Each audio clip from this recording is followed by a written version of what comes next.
কুনতুম তুহিব্বুনাল্লাহ ফাত্তাবিউনি ইউহিব্বুকুমুল্লাহ। আল্লাহ বললেন, ও আমার হাবিব গো, এই দুনিয়ার মানুষদেরকে বলে দেন, তারা যদি আমি আল্লাহ রাব্বুল আলামিনকে ভালোবাসতে চায়, তাহলে এই দুনিয়ার মানুষদেরকে বলে দেন, তাহলে আমাকে ডাইরেক্ট ভালোবাসা লাগবে না ও নবী। তাদেরকে বলেন, আমি নবী মুহাম্মাদের অনুসরণ করো, অনুকরণ করো, আমার সুন্নাতকে মেনে চলো, আমার দেখানো পথ অনুযায়ী নিজের জীবনটা পরিচালিত করো, তাহলে আল্লাহ পাক রব্বুল আলামিন নিজেই তোমাদেরকে ভালোবাসবেন। চিৎকার করে বলি না সুবহানাল্লাহ। শুধু ভালোবাসবেন তাই নয়, ইয়াগফির লাকুম যুনুবাকুম আল্লাহু গফুরুর রহিম।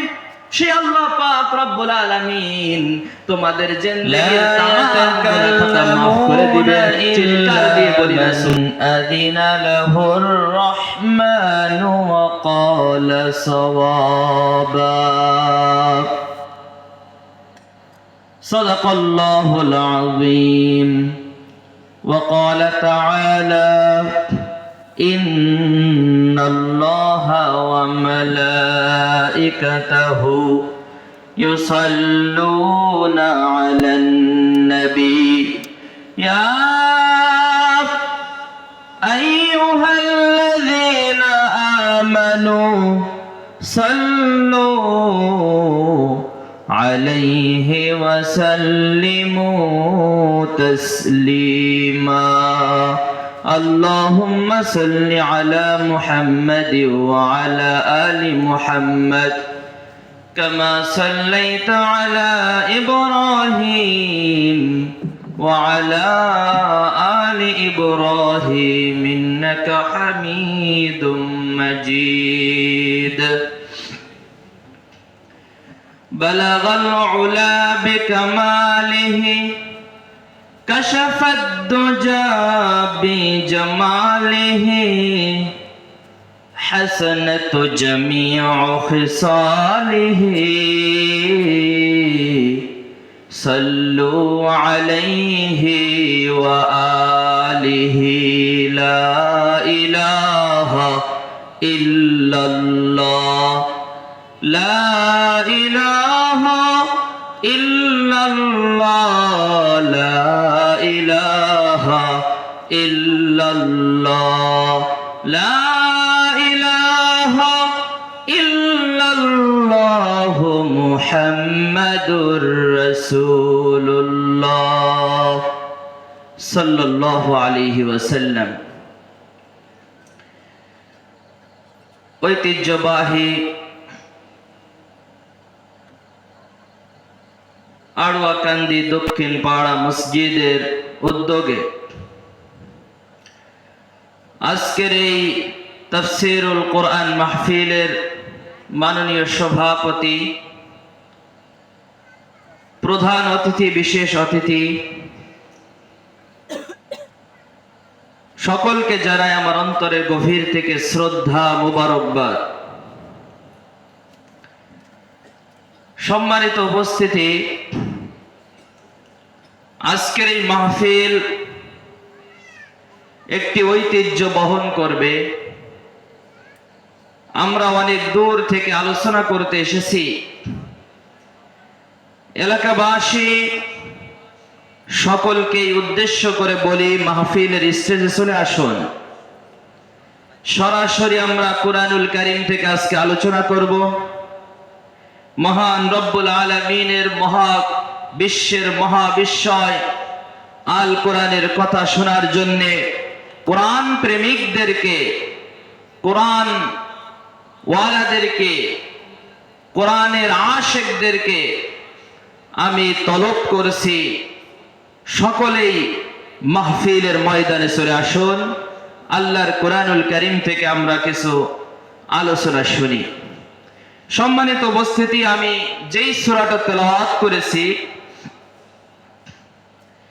কোরআনুল কারীমের ভিতরে একটি অত্যন্ত মূল্যবান সূরা, কোরআনের ৭৬ নম্বর সূরা, সূরা আন-নাবা তেলাওয়াত করেছি। এই সূরার আয়াত আছে হলো ৪০টা। আমি এই সূরার 38, 39, 40 এই তিনটা আয়াতকে সামনে রেখে আজকে আলোচনা করব। সকলকে উদাত্ত আহ্বান জানাই অতি দ্রুত কোরআনের সম্মানে, আল্লাহ পাকের কোরআনের সম্মানে, কোরআনের মজলিসে আমরা সকলে উপস্থিত হয়ে যাই। আজকে আড়ুয়াকান্দির মানুষদেরকে দেখতে চাই কোরআনের মহব্বত, কোরআনের ভালোবাসা আপনাদের ভিতরে কতটুকু রয়েছে। ছুটে চলে আসুন জিকিরের মধ্য দিয়ে আল্লাহর কোরআনের তাফসীর শোনার জন্য। জিকির করি লা ইলাহা ইল্লাল্লাহ, লা ইলাহা ইল্লাল্লাহ, লা ইলাহা ইল্লাল্লাহ, বলি লা ইলাহা ইল্লাল্লাহ। আমি যে আয়াতে কারিমাগুলি তেলাওয়াত করেছি, এই আয়াতে কারিমার শাব্দিক তরজমা আমরা সর্বপ্রথম শুনব, এরপরে আমরা আস্তে আস্তে ব্যাখ্যার গভীরে চলে যাব। আল্লাহ রাব্বুল আলামিন বলেন, ইয়াউমা ইয়াকুমুর রূহু ওয়াল মালাইকাতু, যেই দিন পৃথিবীর সমস্ত রূহেরা, সমস্ত মানুষেরা, ওয়াল মালাইকাতু এবং ফেরেশতাগণ, সফফান লা ইয়াতাকাল্লামুন, কাতারবদ্ধভাবে সারিবদ্ধভাবে কিয়ামতের ময়দানে তারা দাঁড়িয়ে যাবে। লা ইয়াতাকাল্লামুনা, তারা কোনো কথা বলতে পারবে না।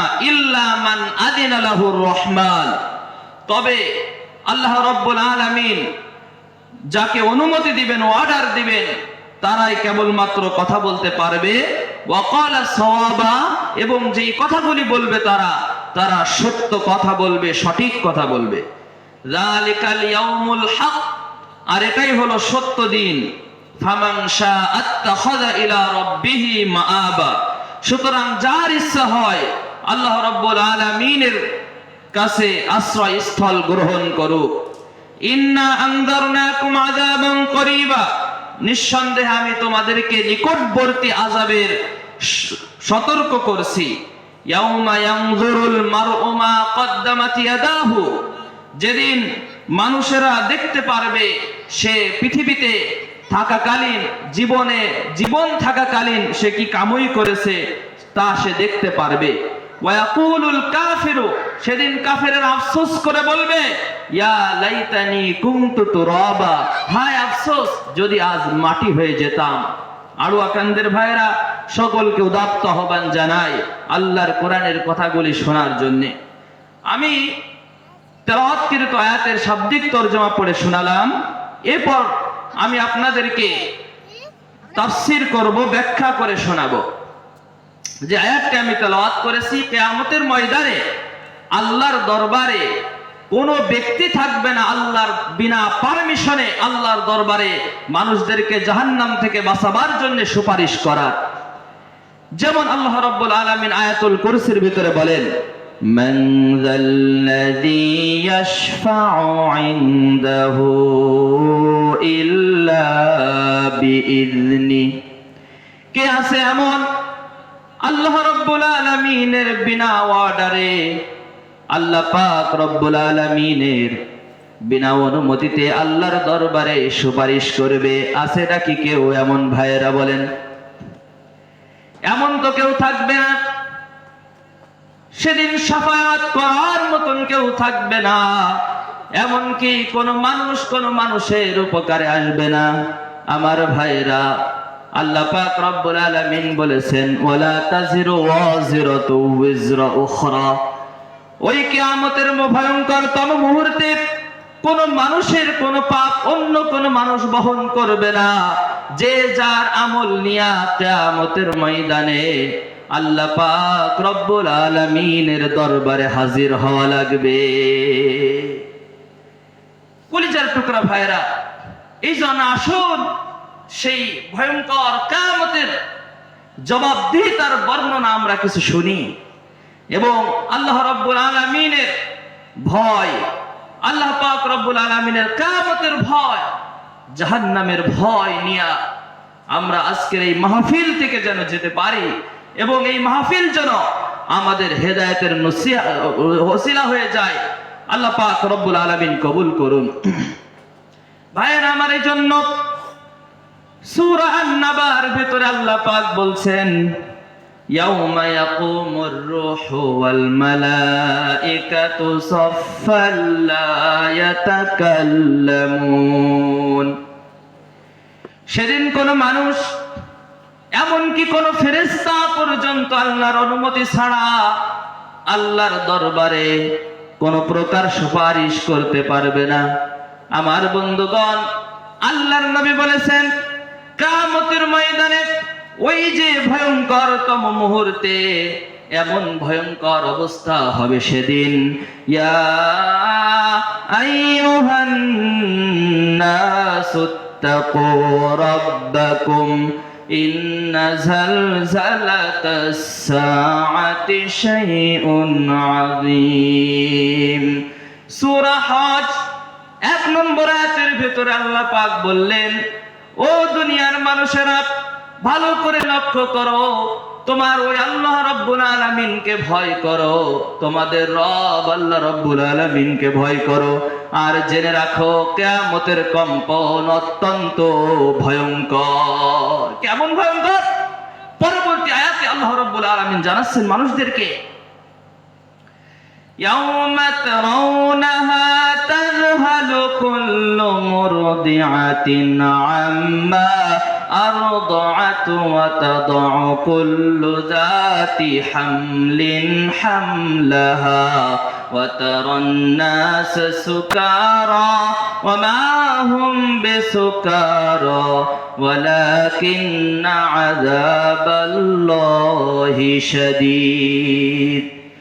সেদিন মানুষেরা দেখতে পাবে প্রত্যেক দুগ্ধদায়িনী মা, যেই মা সন্তান যদি একবার ক্রন্দন করে, যেই মা ছটফট করে, যেই মায়ের কলিজার ভেতরে আগুন ধরে যায়, যেই মা সন্তানের কিছু হলে সহ্য করতে পারে না, নিজের জীবনটা চলে যাক কিন্তু সন্তানের একটু কষ্ট হোক, যে মারা চায় না। আবার ভাইয়েরা, শীতের রজনী, আজ আমার আম্মা জানদের দিকে তাকান, কত কষ্ট করে তারা শীতের রজনীতে সন্তান বাম পার্শ্বে পেশাব পায়খানা করে দিয়েছে, আম্মা জান রাগ করে নাই, বরং বাম পাশে সুন্দর বিছানা দিয়ে শোয়া দিয়েছে। ও কলিজার টুকরা ভাইয়েরা, শুধু তাই নয়, যত শুকনা খেতাগুলি ছিল সব কিছু যদি আমরা পেশাব পায়খানা করে নষ্ট করে ফেলি, তবু মহান রব্বুল আলামিন এত মায়া, এত মমতা মায়ের ভিতরে দিয়েছেন। ওই মা জননী নিজের আসলের উপরে সন্তানকে শোয়ায়, তবুও নিজে কষ্ট করে, সন্তানকে কষ্ট করতে দেয় না।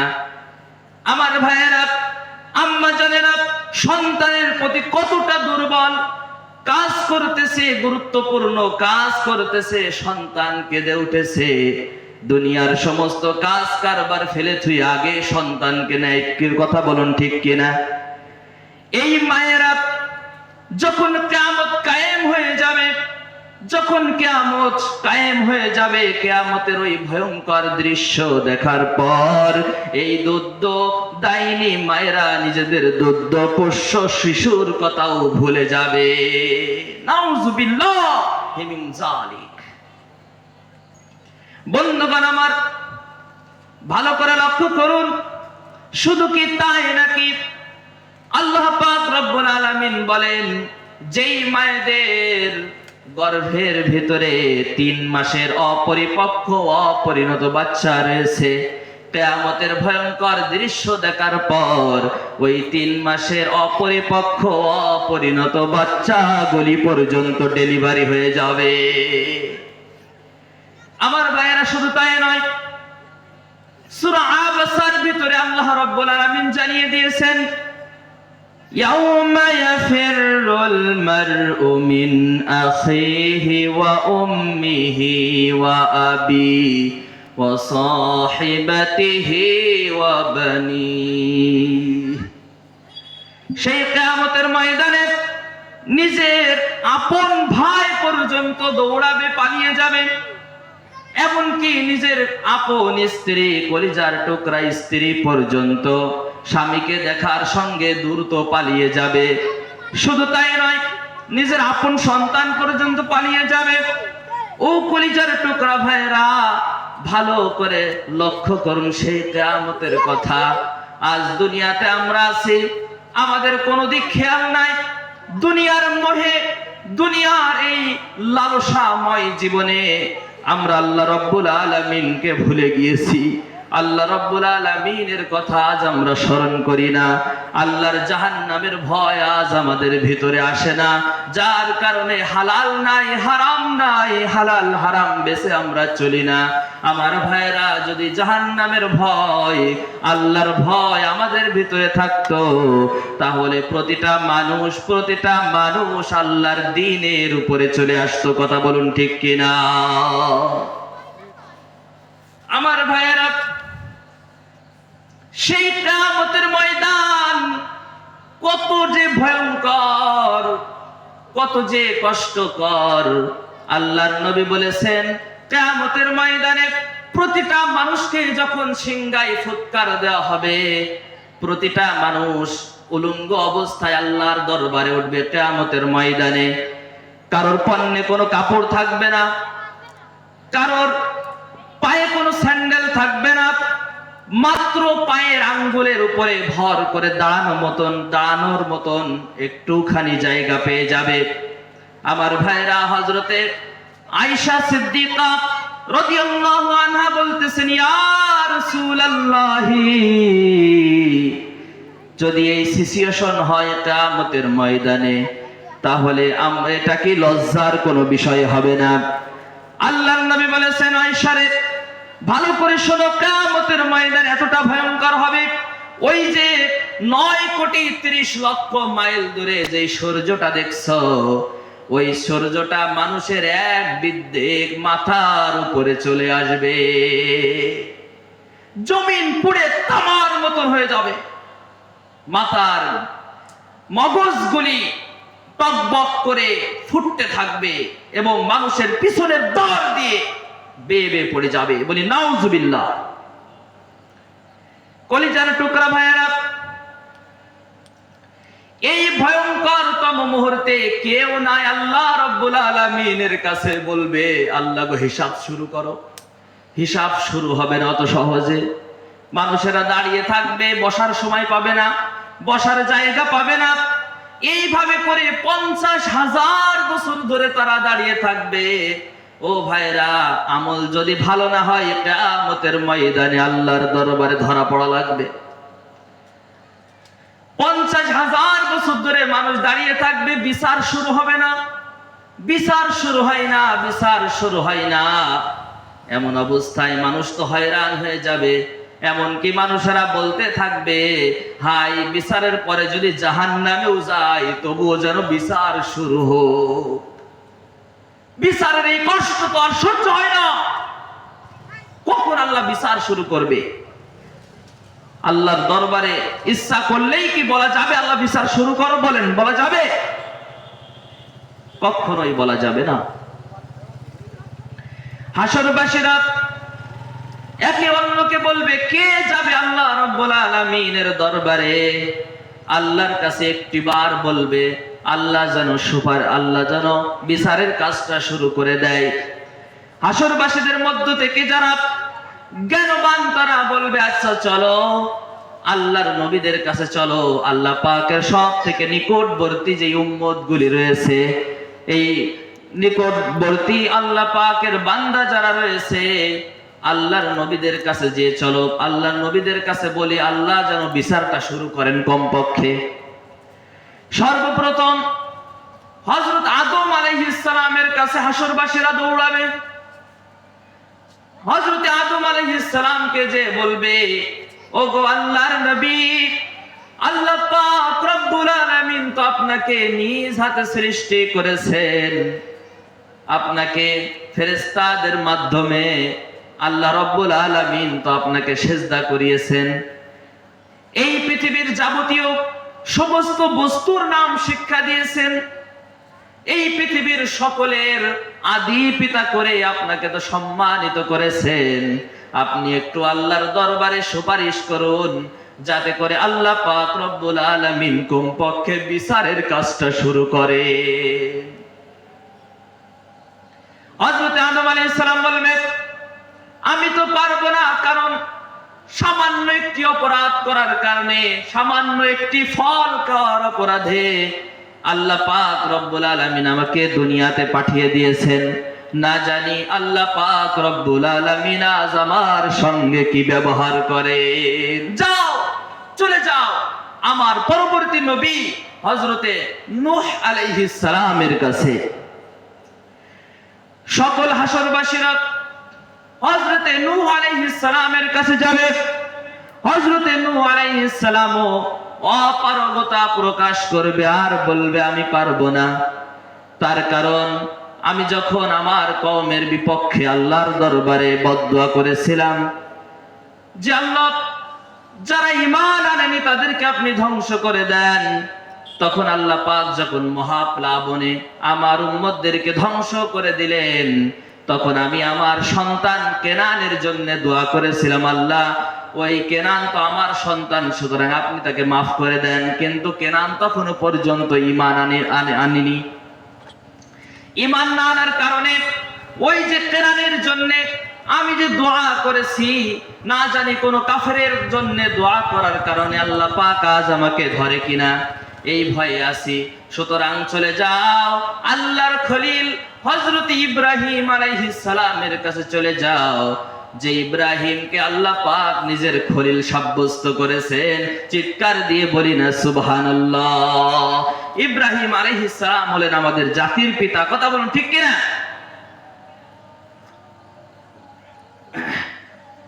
সবথেকে সম্মানিত নবী, হাজার হাজার পয়গম্বরদের পিতা যিনি, তিনি হলেন হযরতে ইব্রাহিম আলাইহিস সালাম।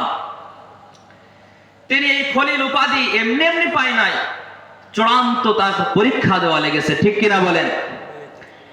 নমরুদের অগ্নিকুণ্ডে তাকে নিক্ষিপ্ত হতে হয়েছে। পরীক্ষায় পাশ করার কারণে আল্লাহ রাব্বুল আলামিন নমরুদের অগ্নিকুণ্ডকে বেহেশতের বাগান বানিয়ে দিয়েছেন, বলি সুবহানাল্লাহ। আমার ভাইয়েরা, এত মর্যাদা সম্পন্ন একজন নবী নূহ আলাইহিস সালাম বলবে চলে যাও সেই আল্লাহর খলিল, আল্লাহর দোস্ত ইব্রাহিম আলাইহিস সালামের কাছে চলে যাও। আজ হয়তো সে কিছু করতে পারে, আল্লাহর দরবারে সুপারিশ করতে পারে, আল্লাহ রাব্বুল আলামিন যেন হিসাব দ্রুত শুরু করে দেয়, এই মর্মে আল্লাহর দরবারে হয়তো সুপারিশ করতে পারবে। চলে যাও। হাসরবাসীরা ইব্রাহিম আলাইহিস সালামের কাছে যাবে এবং বলবে, ওগো আল্লাহর খলিল, ওগো আল্লাহর বন্ধু, আপনি কি আল্লাহ রাব্বুল আলামিনের কাছে একটু সুপারিশ করতে পারবেন নাকি, যেন আল্লাহ রাব্বুল আলামিন বিচারের কাজ শুরু করে দেন? আর তো সহ্য হয় না, 50,000 বছর ধরে এই হাসরের ময়দানে দাঁড়িয়ে আছি, বিচার শুরু না হলে তো আর সহ্য হয় না। ইব্রাহিম আলাইহিস সালাম বলবে, না না, আমি তো পারবো না। তার কারণ, দুনিয়াতে থাকতে আমি 3 জায়গায় 3টা মিথ্যার আশ্রয় নিয়েছিলাম, অথচ সেই 3টা কিন্তু মিথ্যা ছিল না। 1 নাম্বার হলো, যখন তার জাতি তাকে প্রশ্ন করলো, ওই যে বড় মূর্তিটা তিনি কুড়াল দিয়ে ভেঙে ফেলেছিলেন, মনে আছে সেই কাহিনী আপনাদের? বড় মূর্তিটা ভেঙে ফেলার পরে তার কওম জিজ্ঞাসা করলো, ইব্রাহিম এই কাজটা কে ঘটিয়েছে? ইব্রাহিম আলাইহিস সালাম বললেন, ওই যে বড় মূর্তিটার কাছে জিজ্ঞাসা করো। মনে আছে আপনাদের? এই কথাটা বলার কারণে তিনি ভয় পাবেন, না জানি এটা মিথ্যা হয়ে গেল কিনা, আসলে এটা মিথ্যা ছিল না। আবার যখন তাকে অফার করা হলো, ইব্রাহিম চলো, পাশেই মেলা হচ্ছে, পাশেই পূজা পার্বণ হচ্ছে, চলো ঘুরে আসি। ইব্রাহিম আলাইহিস সালাম তখন বললেন, আনা সাকিম, আমি অসুস্থ। কি বললেন? আনা সাকিম, আমি অসুস্থ। আসলে মানুষ অসুস্থ হয় 2 কারণে, একটা হলো শারীরিক অসুস্থ, আর একটা হলো মানসিক অসুস্থ। একজন তাওহীদপন্থী নবী, যিনি আল্লাহ পাক রব্বুল আলামিনের একত্ববাদের দাওয়াত আল্লাহ পাক রব্বুল আলামিনের তাওহীদের দাওয়াত সারা বিশ্বময় ছড়িয়ে দিচ্ছে, ওই লোকটা আল্লাহর সাথে যেখানে শিরক করা হচ্ছে সেই জায়গায় তাকে নিয়ে যাওয়া হবে। মানসিকভাবে সেই লোকটা কি সুস্থ থাকতে পারে? কি বলেন, পারে? পারে না। কোন ঈমানদার কখনো বেধর্মীদের কোন অনুষ্ঠানে যেতে পারে না। ভাইয়েরা আমার, ইব্রাহিম আলাইহিস সালাম মনে করবেন এই যে আমি এই কথাটা বলেছি, তিনি তো শারীরিকভাবে অসুস্থ ছিলেন না, না জানি এই কথাটা বলার কারণে কিয়ামতের ময়দানে আল্লাহ পাক ধরে বসেন কিনা, এই কারণে তিনি আল্লাহর দরবারে কথা বলতে সাহস পাবে না। মানুষদেরকে লক্ষ্য করে বলবে, যাও তাহলে আমার পরবর্তী পয়গম্বর হযরতে মূসা আলাইহিস সালামের কাছে চলে যাও, কারণ হযরতে মূসা আলাইহিস সালামের সাথে আল্লাহ রাব্বুল আলামিন সরাসরি কথা বলেছেন। চিৎকার দিয়ে বলি না সুবহানাল্লাহ। তিলকার রাসূল ফাদ্দালনা বা'দহুম আলা বা'দ। আমার ভাইরা, এই পৃথিবীতে আল্লাহ রাব্বুল আলামিন যত নবীদেরকে পাঠিয়েছেন, নবীদের কিছু নবীদের উপরে কিছু নবীদেরকে প্রাধান্য দিয়েছেন। যেমন কিছু নবীদের সাথে আল্লাহ রাব্বুল আলামিন কথা বলার মাধ্যমে কিছু নবীদের আল্লাহ পাক রব্বুল আলামিন মর্যাদা একটু বাড়িয়ে দিয়েছেন।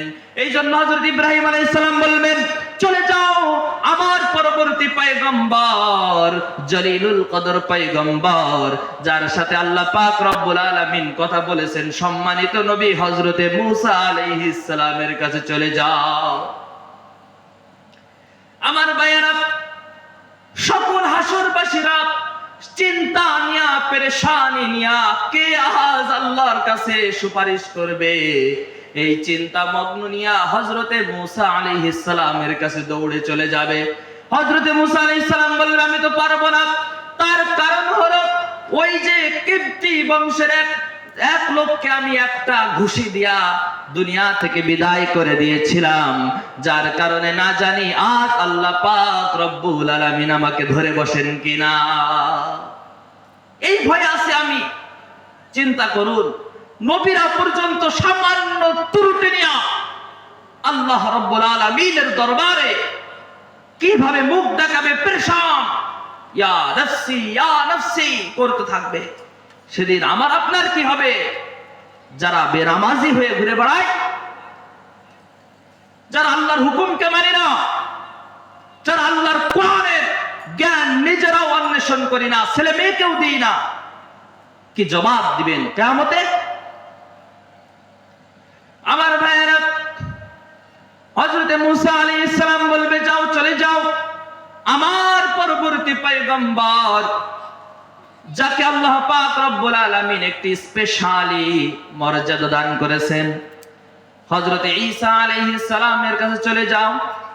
আল্লাহ পাকের কুদরতি কারিশমা যেই নবীর মাধ্যমে আল্লাহ রাব্বুল আলামিন বাস্তবায়ন করেছেন, সেই নবী হযরতে ঈসা আলাইহিস সালামের কাছে চলে যাও। হাসরবাসীর হযরত ঈসার কাছে চলে যাবে। ঈসা আলাইহিস সালামের কাছে যাওয়ার পর সকলে বলবে, ওগো আল্লাহর নবী ঈসা, ওগো রূহুল্লাহ, আজ আমাদের জন্য আল্লাহর দরবারে সুপারিশ করুন। হযরত ঈসা আলাইহিস সালাম বলবেন, আমি তো পারবই না। তার কারণ হলো গোটা পৃথিবীর, তাম পৃথিবীর খ্রিস্টানেরা আমাকে আল্লাহর পুত্র বলেছে। নাউজুবিল্লাহ বলেন, আরো জোরে বলুন না নাউজুবিল্লাহ। আমার ভাইরা, ঈসা আলাইহিস সালাম বলবেন, এ কথা আমি আমার উম্মতদেরকে বলতে বলি নাই, শুধু তারাই বলেছে। শুধুমাত্র এই ভয়টা পাওয়ার কারণে তিনি বলবেন, আমি আল্লাহর দরবারে আজ সুপারিশ করার মতন কোন যোগ্যতা রাখি না। চলে যাও ওই আখিরি জামানার পয়গম্বর, চলে যাও ওই আখিরি জামানার পয়গম্বর জনাবে মুহাম্মদুর রাসূলুল্লাহ। দেখো মাকামে মাহমুদে সিজদায় পড়ে, ইয়া উম্মতি ইয়া উম্মতি ইয়া উম্মতি উম্মতের লাগিয়া দয়ার নবী চোখের পানি ছেড়ে ছেড়ে কাঁদতেছে। চলে যাও, আজকে এই কিয়ামতের ময়দানে আল্লাহর দরবারে কথা বলার মতন যোগ্যতা আল্লাহ পাক রব্বুল আলামিন তার নবী তার হাবিব মুহাম্মদুর রাসূলুল্লাহকে দিয়েছেন। একটু চিৎকার দিয়ে বলি না সুবহানাল্লাহ। ও আল্লাহ কান্দের ভাইয়েরা, যে দয়াল নবী আরশে আজিমে মিরাজের রজনীতে আরশে আজিমে গিয়া উম্মতের কথা বলে নাই, যেই নবী কিয়ামতের ভয়ঙ্করতম মুহূর্তে, যেই দিন মানুষরা কেউ কারোর উপকারে আসবে না, মা তার সন্তানকে ফেলে চলে যাবে, ওই দিনও পর্যন্ত যেই নবী উম্মতের কথা বলতে পারবেন না, সেই নবীর আদর্শের পথ ছেড়ে কোন পথে তোমরা দৌড়াও? قل إن كنتم تحبون الله فاتبعوني يحببكم الله। আল্লাহ বললেন, ও আমার হাবিব গো, এই দুনিয়ার মানুষদেরকে বলে দেন, তারা যদি আমি আল্লাহ রাব্বুল আলামিনকে ভালোবাসতে চায়, তাহলে এই দুনিয়ার মানুষদেরকে বলে দেন, তাহলে আমাকে ডাইরেক্ট ভালোবাসা লাগবে না ও নবী, তাদেরকে বলেন আমি নবী মুহাম্মাদের অনুসরণ করো, অনুকরণ করো, আমার সুন্নাতকে মেনে চলো, আমার দেখানো পথ অনুযায়ী নিজের জীবনটা পরিচালিত করো, তাহলে আল্লাহ পাক রব্বুল আলামিন নিজেই তোমাদেরকে ভালোবাসবেন। চিৎকার করে বলি না সুবহানাল্লাহ। শুধু ভালোবাসবেন তাই নয়, ইয়াগফির লাকুম যুনুবাকুম আল্লাহু গফুরুর রহিম, সে আল্লাহ পাক রব্বুল আলামিন তোমাদের জিন্দেগীর তামাম গুনাহ খাতা maaf করে দিবেন। চিৎকার দিয়ে বলি না সুবহানাল্লাহ।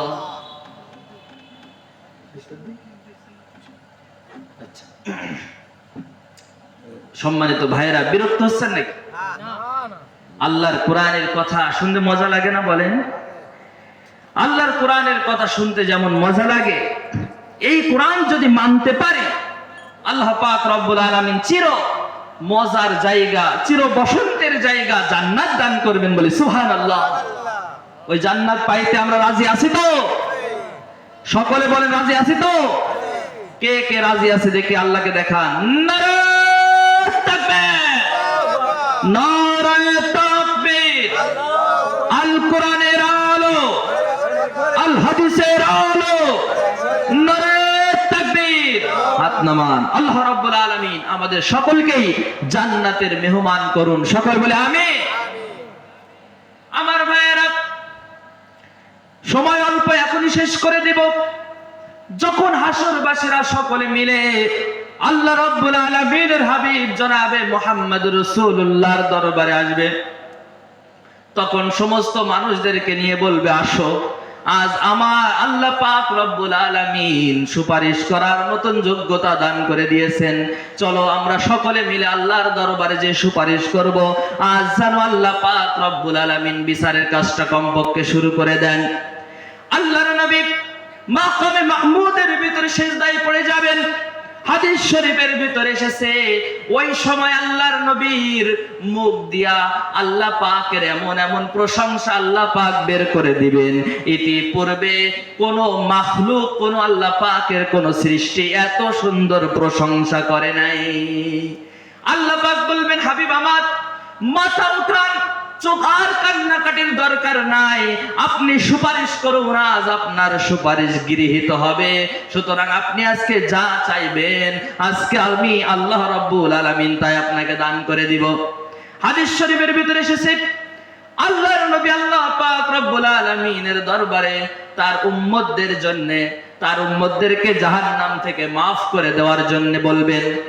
আল্লাহ পাক বলবেন, যাও রাসূল, চলে যাও, তোমার উম্মতের সর্বপ্রথম বিনা হিসেবে ৭০,০০০ উম্মতদেরকে আমি বিনা হিসেবে maaf করে দিলাম। বলি সুবহানাল্লাহ।